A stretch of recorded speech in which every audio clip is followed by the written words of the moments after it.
지금 이 안에 작업하고 있는데 방음벽은 무너진 도로를 따라 내려앉았고 차도는 지진이 난 것처럼 쩍쩍 갈라졌습니다. 갑자기 꽝 하는 경험하고 집이 다 흔들렸어요. 그리고 먼지가 확 돌아가지고 집 무너진 줄 알고 번쩍해가지고 바로 뛰쳐나왔죠. 어제 오후 3시 10분쯤 경기 광명시 일직동의 신안산선 복전전철 공사 현장에서 붕괴 사고가 났습니다. 18명의 작업자 중에 굴착기 기사가 붕괴와 함께 아래로 떨어져 고립됐다가 오늘 새벽 4시 반쯤 극적으로 구조됐습니다. 하지만 함께 아래로 떨어진 다른 작업자 1명은 여전히 실종된 상태로 소방당국은 구조작업에 총력을 기울이고 있습니다. 붕괴 사고 조짐은 15시간 전인 어제 새벽 이미 감지됐습니다. 당시 지하 30여 미터 아래에선 한양대발 왕복 2개 노선과 시흥시청발 왕복 2개 노선이 합쳐지는 투하치 구조의 터널을 만드는 공사가 한창이었습니다. 그런데 새벽 0시 반쯤 터널 내부 가운데 기둥에 균열이 발생했다는 작업자의 신고가 소방당국에 접수됐습니다. 이후 경찰은 붕괴 사고 우려에 인근 1km 구간 양방향 통행을 전면 통제했고 시공사인 포스코 ENC가 기둥 보강 작업을 진행하려 했지만 공사 현장이 급작스레 무너졌습니다. 안전한 공법이라 하더라도 안전관리, 어떤 작업 시공 매뉴얼을 지키지 않으면 사고가 나는 것이죠. 공기가 문제가 될 수 있고 재료상들의 어떤 강도상들의 어떤 문제가 있게 작업을 진행하지 않았느냐. 관계 당국은 구조 작업을 마친 뒤 과실 여부 등 정확한 사고 경위를 조사할 방침입니다. KBS 뉴스 김범주입니다. 네, 구조 작업이 계속되고 있는 광명시 일직동 신안산선 공사 현장 연결합니다. 신지수 기자, 추가 구조 소식 나왔습니까? 아직 실종자가 구조됐다는 소식은 전해지지 않고 있습니다. 이 사고로 공사장 지하에 고립됐던 굴착기 기사는 2시간 반 전쯤 구조됐습니다. 사고가 난 지 13시간 만입니다. 다행히 별다른 외상 없이 의식도 명료한 상태로 발견돼 병원으로 옮겨졌습니다. 이 작업자는 어제 오후 위치가 파악됐지만 지상으로 완전히 구조해내기까지 시간이 걸렸습니다. 지하 30m 깊이에 있었던 데다가 토사와 철 구조물에 묻혀 있었기 때문입니다.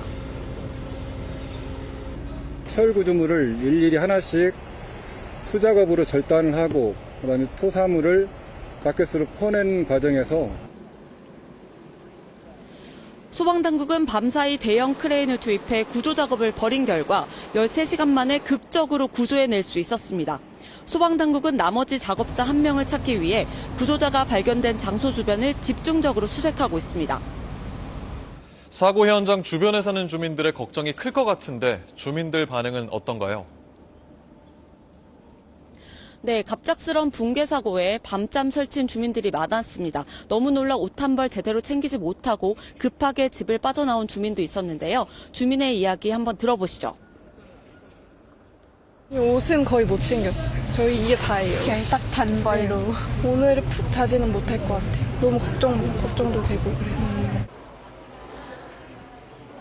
광명시는 혹시 모를 상황에 대비해 인근 아파트 주민 2,300여 명에게 대피 명령을 내렸었는데요.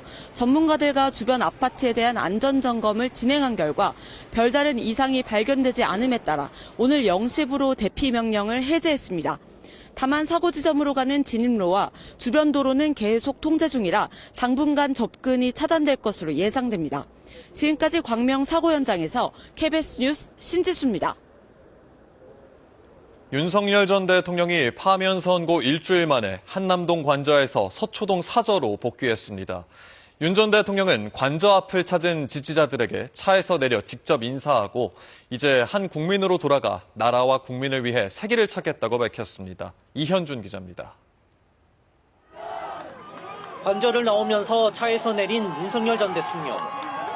관저 앞에 모인 지지자들에게 직접 인사를 건넸습니다. 대학 점퍼를 입은 20대 청년들을 안아주고 시민들과 일일이 악수했습니다. 일부 지지자들은 울음을 터뜨렸습니다. 사저로 이동하는 길에도 손을 흔들어 감사 인사를 전했습니다. 지난 2022년 11월 한남동 관저에 입주한 지 886일 만에 퇴거입니다. 퇴거에 맞춰 전한 메시지에서 윤 전 대통령은 한 국민으로 돌아가 나라와 국민을 위해 새로운 길을 찾겠다. 자유와 번영의 대한민국을 위해 미력 하나마 노력을 아끼지 않겠다고 밝혔습니다. 앞서 관저를 떠나기 전에는 대통령실 참모들과 약 20분간 인사를 나눴습니다. 임기를 끝내지 못해 아쉽다는 소회를 전했고 정진석 비서실장은 강건하시길 기원한다고 말했습니다. 대통령실 직원 200여 명이 떠나는 전 대통령을 배웅했습니다.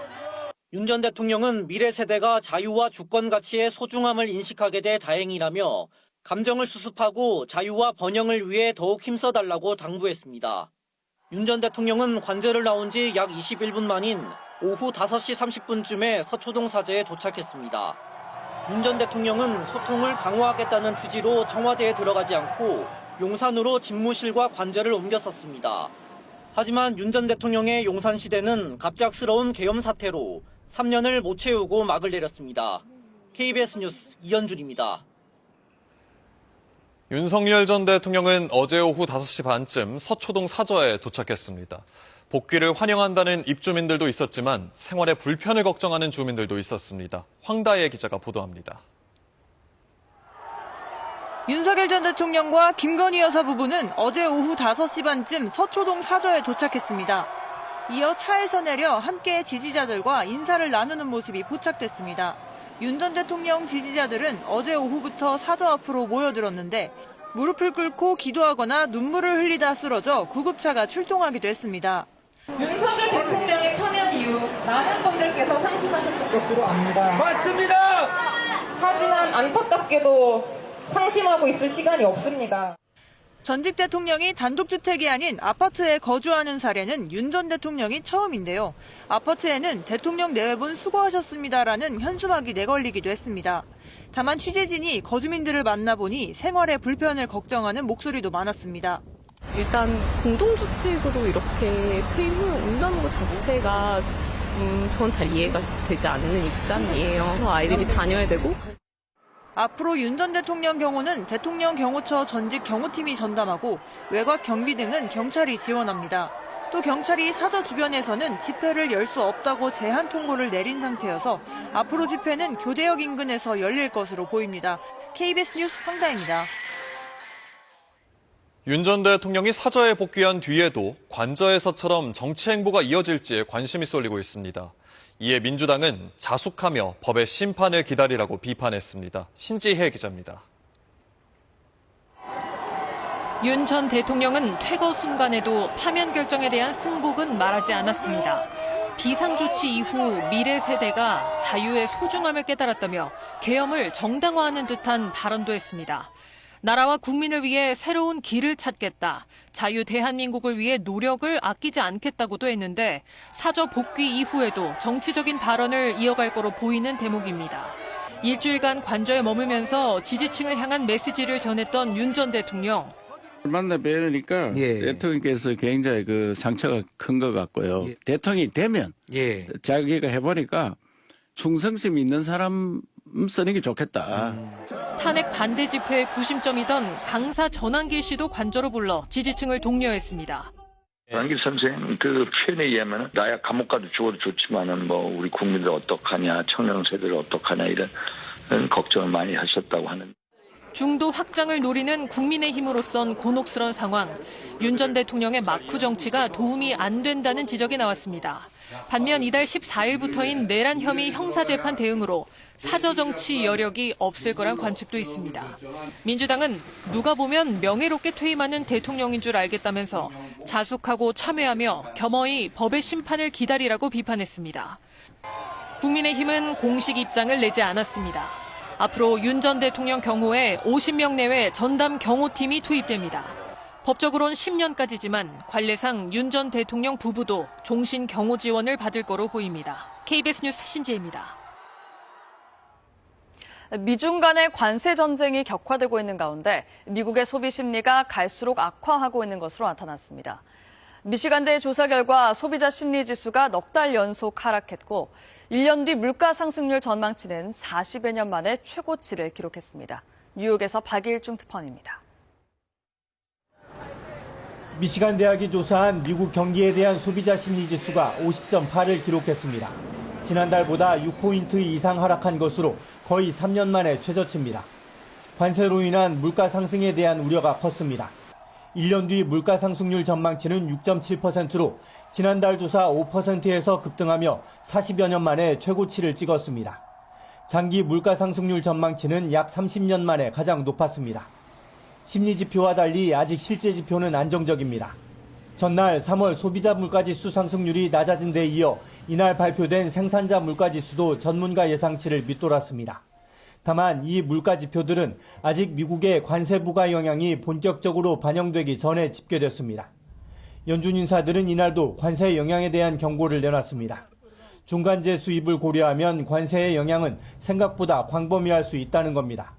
It's really important to take into account the fact that tariffs are applied not just to final goods that are imported in, but also to imported intermediates, which are about 44% or so.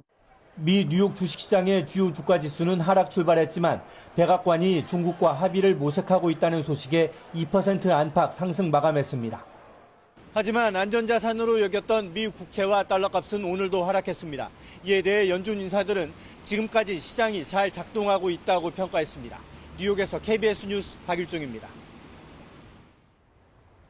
백악관은 중국의 추가 맞불 관세에 대해 중국이 계속 보복한다면 중국에 좋지 않다고 경고했습니다. 트럼프 대통령은 자신의 관세 정책이 아주 잘 되고 있고 협상도 빠르게 진행되고 있다고 말했습니다. 워싱턴 김지숙 특파원입니다. 미국이 중국에 대한 관세율을 145%로 끌어올리자 125% 맞불 관세로 대응한 중국. 백악관은 중국이 계속 보복한다면 중국에 좋지 않다고 경고했습니다. If China continues to retaliate, it's not good for China. The United States of America is the strongest, best economy in the world. 다만 트럼프 대통령은 중국과의 협상에 열려 있다고 밝혀왔고 낙관적이라면서 협상 여지는 열어뒀습니다. 중국이 먼저 움직이기를 기다리고 있냐는 질문엔 즉답을 피했습니다. 특히 동맹과 중국을 똑같이 대하면 중국을 고립시키는 게 어렵지 않겠냐는 질문에는 무역 상대국들은 미국의 시장이 필요하다고 답했습니다. 동맹을 우대하지 않아도 생존을 위해 결국 미국의 뜻을 따를 거란 논리입니다. The phones are ringing off of the hooks. They've made it very clear they need the United States of America. They need our markets. They need our consumer base. 이미 15개국 이상이 관세 협상을 제안했다고도 전했습니다.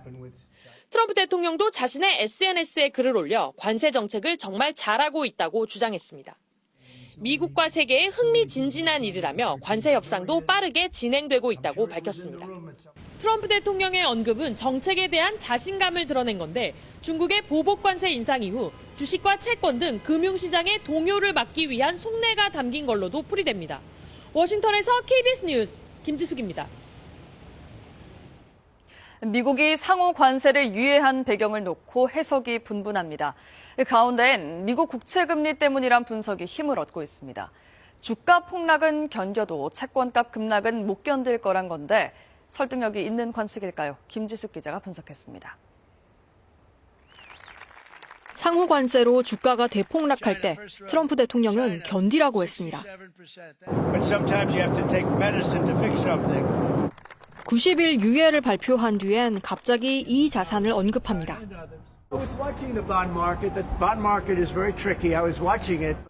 여기서 말하는 채권은 미국 국채.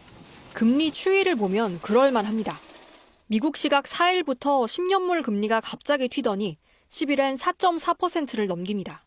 채권 금리를 뒤집으면 채권 가격인데 일주일도 안 돼 10% 정도 급락한 겁니다.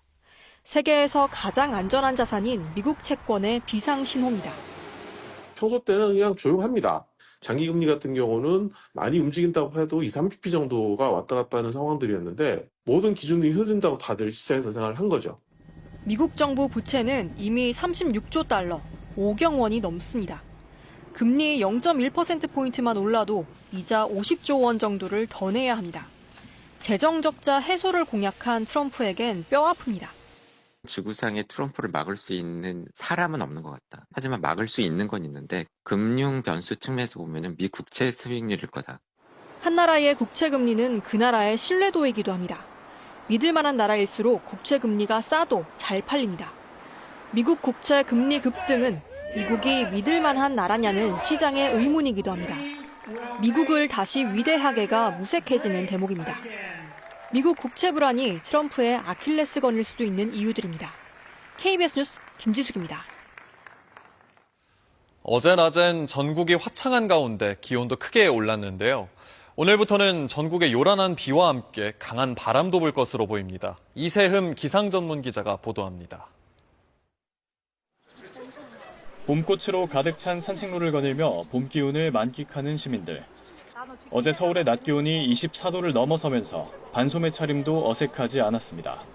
평소에 일교차가 커서 좀 약간 춥지 않을까 걱정도 했는데 날씨가 이제 많이 화창해서 나오기도 괜찮은 것 같아요. 봄이 아니라 거의 여름에 가까울 정도로. 주말인 오늘부턴 날씨가 크게 변합니다. 한반도 북서쪽에서 접근하는 저기압 때문입니다. 남쪽 해상에서도 저기압이 다가와 두 저기압의 영향을 동시에 받겠습니다. 오늘 제주도부터 비가 시작돼 오후에 전국으로 확대되겠습니다. 내일 새벽 대부분 그치겠지만 일부 지역은 월요일까지 비가 이어지겠습니다. 예상되는 비의 양은 수도권 서부와 충북에 최대 30mm, 남해안에 최대 50mm, 제주 산지는 최대 100mm 이상입니다. 저기압이 몰고 온 찬 공기 탓에 기온도 큰 폭으로 떨어집니다. 비가 그친 뒤 13일 일요일에는 북서쪽에서 찬 공기가 유입되면서 기온이 평년보다 2에서 8도가량 큰 폭으로 떨어지겠고 바람도 불면서 쌀쌀하겠습니다. 주말 동안 전국에 바람도 강하게 불겠습니다. 순간 초속 20m 이상의 태풍급 강풍이 예보된 가운데 풍향이 갑작스레 바뀌는 급변풍도 불 것으로 보입니다. 항공기가 결항될 수 있어 운항 정보를 사전에 확인해야 합니다. KBS 뉴스 이세흠입니다. 중국에선 이미 태풍급 강풍으로 항공편이 결항하고 학교와 공공기관이 문을 닫았습니다. 베이징에는 10년 만에 두 번째로 높은 단계의 강풍 경보가 내려졌는데 이 여파가 오늘부터 우리나라에 영향을 주는 겁니다. 베이징 김효신 특파원입니다. 비와 함께 불어닥친 강풍에 행인들이 몸을 제대로 가누지 못합니다. 찬 공기가 밀려오며 기온도 10도 이상 뚝 떨어져 내리던 비는 단단한 우박으로 바뀌었습니다. 자전거와 전동차를 줄줄이 쓰러뜨릴 정도로 강력한 강풍이 중국 대부분 지역을 덮쳤습니다.